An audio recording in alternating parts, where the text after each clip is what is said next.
Ito ang One Piece episode 1154. Kung hindi mo pa napapanood ang mga naunang episode, nasa channel playlist ang kumpletong lineup, pwede mong balikan para mas buo ang kwento. Isang episode na lang ang natitira bago tuluyang matapos ang Egghead arc. Magbe-break ang One Piece ng 3 buwan, mula January hanggang March, at magsisimula lang ang Elbaf arc sa April 5. Kaya tanong ko sa inyo, ano ang papanuurin natin habang naghihintay? Isang old school classic ba? O isang bagong anime na kakalabas lang? I-drop nyo ang suggestions nyo sa comments ngayon mismo. Pagkatapos mismo ng napakalakas na sandaling iyon, bawat marine vessel na pumapalibot sa Egghead ay lubos na winasak. Ang Conqueror's Haki ni Joy Boy, mula pa 800 taon ang nakalipas, ay muling nagising at nilipol ang lahat. Isang kapangyarihang matagal nang natutulog, ngayon ay naglalabas ng ganap na kaguluhan. Bumagsak si Vice Admiral Palskay. Hindi niya kinaya. Si Vice Admiral Dahl ay sumunod ding bumagsak. Isang higanti ang kumuha ng binoculars at pinanood ang lahat, sumisigaw pabalik sa kapitan niya, ang buong blockade ay neutralized na. Natulala si Dory. Para sa kanya, ang haki ng robot na ito, si Emeth, ay mas malakas pa kaysa kay Shanks. Si Luffy, nagtatawa ng buong saya, ay sumisigaw ng salamat kay Emeth sa tuktok ng kanyang baga. Agad niyang naunawaan ang sakripisyo, ng pasasalamat ang puso niya. Ipinahayag ni Dory at Brogy na oras na para umalis.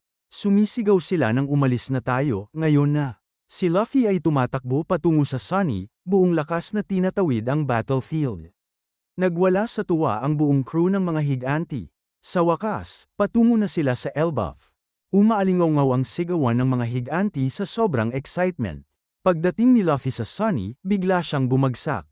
Bumalik siya sa anyong matanda, lubos na pagod. Sinimaw ng Gear 5 ang lahat ng lakas niya. Nanlaki ang mga mata ni Nanami at Brook, hindi sila makapaniwala sa biglaang pagtanda ni Luffy. Si Usopp, nasa railing, ay nakita sina Dory at Brogy, ang kanyang mga higanteng idolo. Nagningning ang mga mata niya. Ang pangarap ng sniper na makasama silang muli ay natutupad na. Nakahiga si Luffy sa lab ni Nami, nasa anyong matanda pa rin. Sumigaw si Usopp kay Jinbei, sinasabing Elbaf na ang susunod nilang destinasyon.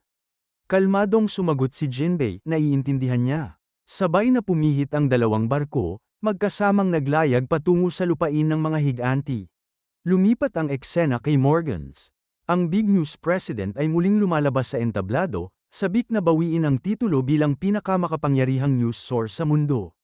Inutusan niya ang mga tauhan niya na gawing kasing dilim hanggat maaari ang balita. Sinusulit nila ang desperasyon ng mundo para makabenta ng mas maraming dyaryo. Nandoon si Princess Vivi, at sukang-suka siya. Ipinunto niya na kahit gaano kabigat ang mga salita ni Dr. Vegapunk, optimistic pa rin ito hanggang sa huli. Nandoon din si Wapol, halatang kinakabahan. Hindi nagustuhan ni Morgans ang tono ni Vivi at tinakat siyang ibubunyag ang kanyang pagkatao kung hindi siya manahimik. Pero hindi umatras si Vivi kahit saglit. Tinawag niya si Morgans na sinungaling, at sinabing walang matinong taong maniniwala sa kanya. Nagustuhan ito ng mga empleyado, aliw na aliw sila sa tapang ni Vivi. Paalalang ngiti si Wapol, sinasabing si Morgans lang ang dahilan kung bakit ligtas pa sila ngayon. Para kay Morgans, isang napakalaking oportunidad ito. Kahit ang katotohanan mismo ay pwedeng gawing aliw. Habang tumatawa, iniisip niya ang pagkalubog ng mundo dahil kontrolado na niya ang kalangitan. Ngumiti siya at nagbabala kay Vivi na baka pagsisihan niya ang kawalan ng galang. Pero hindi pa rin natinag si Vivi. Kung magwawakas man ang mundo, pipiliin niya ang dignidad kaysa mabuhay sa takot. Ito ang mahalaga rito. Galit si Morgans, pero binaling niya ang pansin sa mga balitang ilalabas. Yonko Wars, Blackbeard laban kay Law, Shanks laban kay Kid, at ang pinakamasahol, ipininta si Luffy bilang kontrabida na umano'y malupit na pumatay kay Dr. Vegapunk. Nagngit-ngit si Vivi. Hindi niya matanggap ang ganitong baluktot na salaysay. Balik sa Egghead. Ang mga Marines sa paligid ng isla ay walang malay, kahit ang Fleet Admiral mismo ay walang makuhang sagot. Si Sentomaru ay palihim na umaalis sakay ng bangka, may kaunting supplies. Umiiyak siya habang nagpapalaot. Galit na galit si Akainu, Sakazuki, humihingi ng paliwanag. Si Kizaru, Borsellino, ay naglalakad sa gitna ng mga walang malay na Marines. Sa wakas, sinagot niya ang tawag. Pinuna niya kung gaano kaingay si Sakazuki. Nagulat ang Fleet Admiral, hindi niya inasahang si Kizaru ang sasagot. Tinanong niya kung ano ang nangyari. Aminado si Kizaru, lahat sila ay tinamaan ng Conqueror's Haki. Gusto pa ring malaman ni Sakazuki ang tungkol kay Saint Saturn, sa power plant, at kung may nakatakas. Pero malinaw ang sagot ni Kizaru, hindi niya trabaho ang mag-ulat ng ganoon. Hayaan na lang daw ang mas mababang ranggo kapag nagising na sila.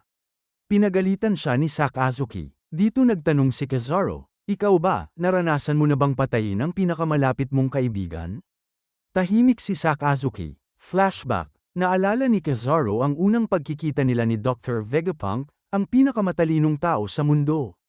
Tinanong lang ni Vegapunk kung magkano ang bayad dahil alam niyang palusot lang ang pag-aresto para gamitin ang talino niya. Makalipas ang mga taon, naroon si Kizaru sa pagsilang ng Egghead Island. Kahit admiral na siya, nakipagtrabaho siya tulad ng lahat. Masaya silang lahat.